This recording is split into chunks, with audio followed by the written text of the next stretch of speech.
தமிழகத்தில் பல்வேறு மகளிர் நல சங்கம் இயங்கி வருகின்றது. மகளிருக்கான முக்கிய பாதுகாப்புக்காகவும் எந்த விதத்தில் லாபம் ஈட்ட முடியும் என ட்ரஸ்ட் ஆக்ட் மூலம் ரெஜிஸ்ட்ரேஷன் செய்யப்பட்டு மாதாந்திரம் சந்தா என்ற பெயரில் பணம் கலெக்ஷன் செய்வது போன்றவைகளை மேற்கொண்டு செயல்படுத்தி வரும் பல சங்கங்களுக்கு இடையே தமிழக அரசு மகளிர் நல சங்கத்தை தத்தெடுத்து அவர்களுக்கு தேவையான திட்டங்களை செயல்படுத்துவது என சிறப்பாக செயலாற்றி வரும் மகளிர் சங்கங்களை பற்றி பார்ப்போம். சென்னை ஒட்டியுள்ள பகுதியான பெரும்பாக்கத்தில் புதியதாக வீரமங்கை மகளிர் நல சங்கம் பெயர் பலகை திறப்பு விழா நிகழ்ச்சி நடைபெற்றது. இச்சங்கத்தின் நிறுவனராக வழக்கறிஞர் உறுதிமொழி ஆணையர் சிம்ம வெற்றிவேல் தலைமையாற்றி செயல்படுத்தி வருகிறார். இச்சங்கத்தின் முக்கிய அம்சங்களான வீரமங்கை என பெயர் வைத்து ஆண்களுக்கு நிகராக பெண்கள் செயலாற்றுபவர்கள் என்றும் பல்வேறு சிறப்பு திட்டங்களை செயல்படுத்தி தமிழக அரசு சார்பில் வீரமங்கை மகளிர் நல சங்கத்தை தத்தெடுத்து அரசு சார்பில் பல திட்டங்களை செயல்படுத்துவதாக குறிப்பிட்டுள்ளனர்.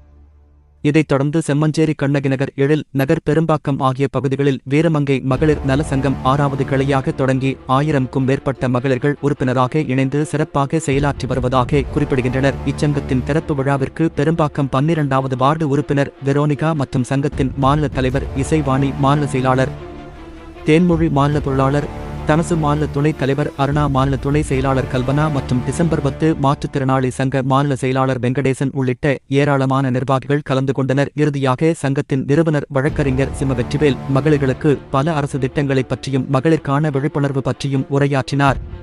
போதைப் பொருட்களுடைய அட்டகாசம் இங்கே அதிகமாக இருக்குது.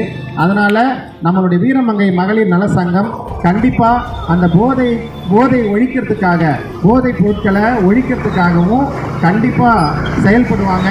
அதுக்காக கமிஷன் லெவலில் நம்ம சங்கத்தை அணுகியிருக்காங்க. நீதிபதி ஆலந்தூர் நீதிபதியும் இது மாதிரியான வேலைகளை எடுத்து செய்ய சொல்லி நம்ம சங்கத்துக்கு அவங்க அறிவுறுத்தியிருக்காங்க.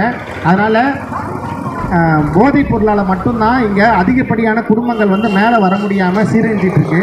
அந்த போதைப் பொருட்களை எப்படிலாம் கட்டுப்படுத்தலாம், எப்படி நம்ம விரட்டி அடி